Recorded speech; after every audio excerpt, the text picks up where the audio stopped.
have a little discussion and show a number of different options from this position, and then so I'm going to discuss what the different options are that I consider using, and then I'm going to delve into just a couple of those options.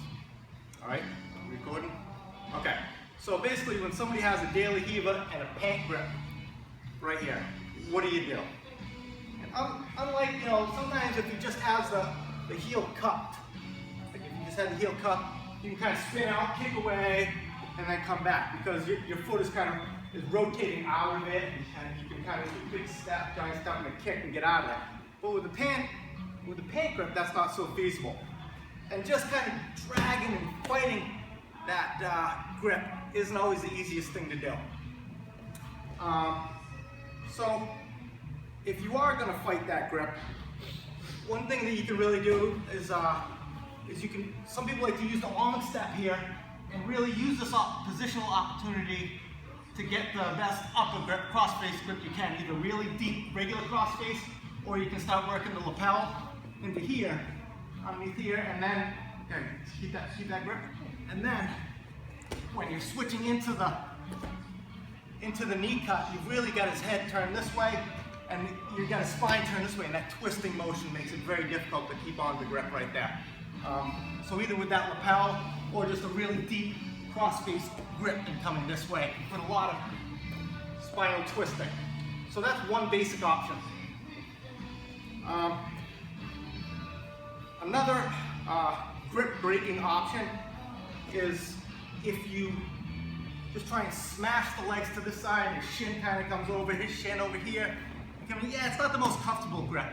Sometimes with really loose pants though, it's still a very difficult thing to do, but you can use that opportunity to try and loosen up his lapel, come back here, and you have again a good upper body cross-face grip. In the meantime, loosen up his lapel, establish a nice cross-face grip. So those are a couple things you might do just to really get a dominant twisting motion to set up your knee cup.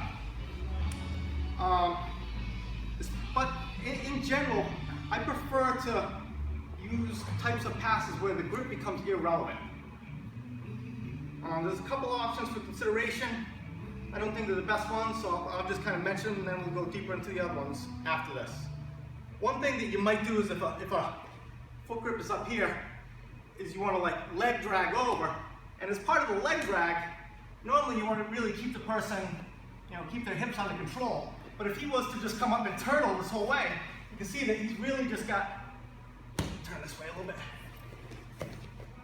He's got this pant grip right here, and I've got him turtle. It really isn't much of a effective grip at this point, He's going to need that grip to protect from his chokes, clock chokes. I can still easily pull him into back position, or just wrap my legs right around this arm and have him trapped as I take the back or whatever. So if I roll him over into turtle, that grip is more or less ineffective.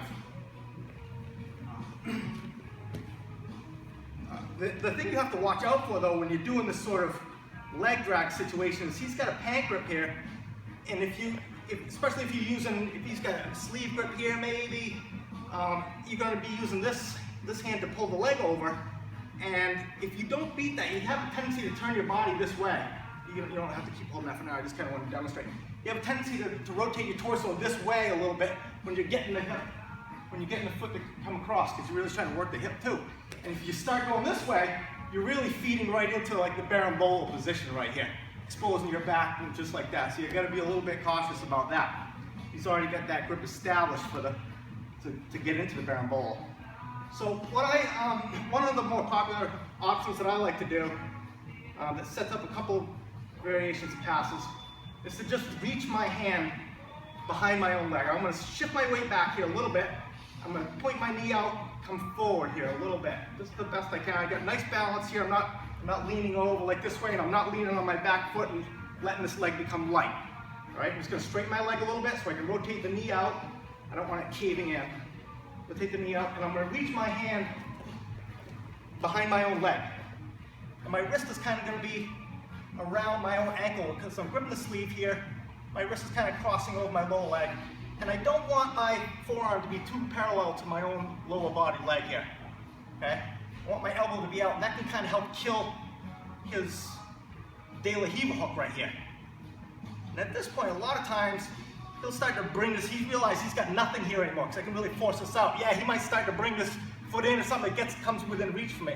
I can reach over and cross grip it here. Now I've got this grip. If he leaves this on here, this hand is in nothing but trouble at this point. This is like, I do a lot of things with the same side pant sleeve grip, and what I mean by that is that I have the same side pant and sleeve on him, okay? My same side sleeve, I'm reaching across to get his pant,